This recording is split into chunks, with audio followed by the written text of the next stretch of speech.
បានស្គាល់ជីវ៉ាក្តីសងរបស់បងហើយតែ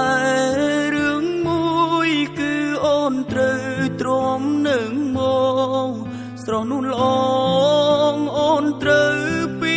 បាក់ហើយមេឃចាប់ផ្ដើមងងឹតទៅហើយ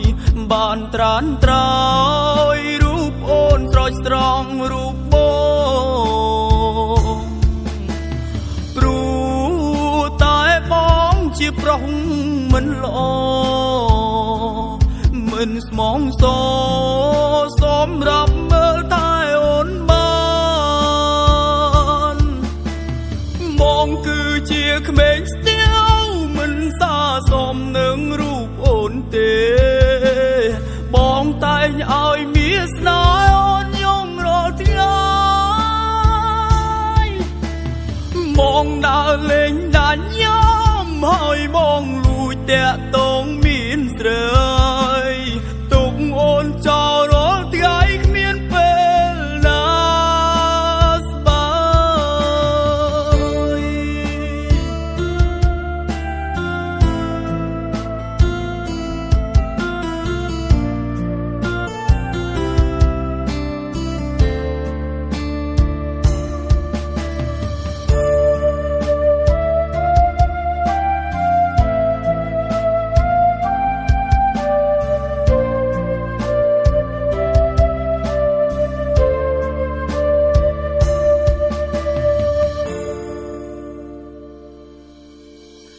មេឃចាប់ផ្ដើមងងឹតទៅហើយបានត្រានត្រោយរូបអូនស្រោចស្រង់រូបបងព្រោះតែបងជាប្រុសមិនល្អមិនស្មងសសម្រាប់មើលតែអូនបា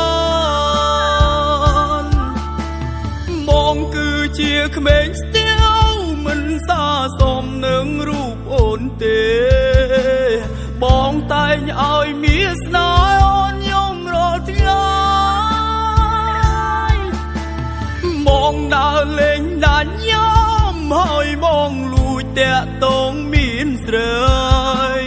ទុកអូនចោលរាល់ថ្ងៃគ្មានពេលណា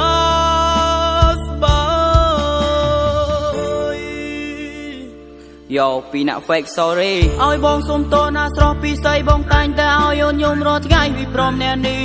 នោះប្រដល់សាច់ចង្រៃធ្វើបាបចិត្តអូនឲ្យយំរាល់ថ្ងៃធ្វើបាបចរណាយំគ្មានពេលហើយមកឈាមនោះមិនបានការលេខផឹកស៊ីមានស្រាមានស្រីអង្គុយជួបារីជួយដូចខ្លួនឯងញ័រចាធ្វើចារឹកដូចសេដ្ឋីមិនខ្វល់ពីអ្វីសំខាន់ឲ្យតែខ្លួនឯងបានសប្បាយមិនខ្វល់ពីរូបអូនឡើយត្រានត្រោយតែគ្រប់យ៉ាងវាបានហួរទៅហើយព្រោះត្រានត្រោយទៅឆ្ងាយអូនទៅឆ្ងាយរហូតហើយបងគ្មានអ្វីឡើយនិយាយបានត្រឹមអង្គុយមើលរូបស្រីហើយសូមតរូបអូនសូមតស្ងួនវិលវិញបាន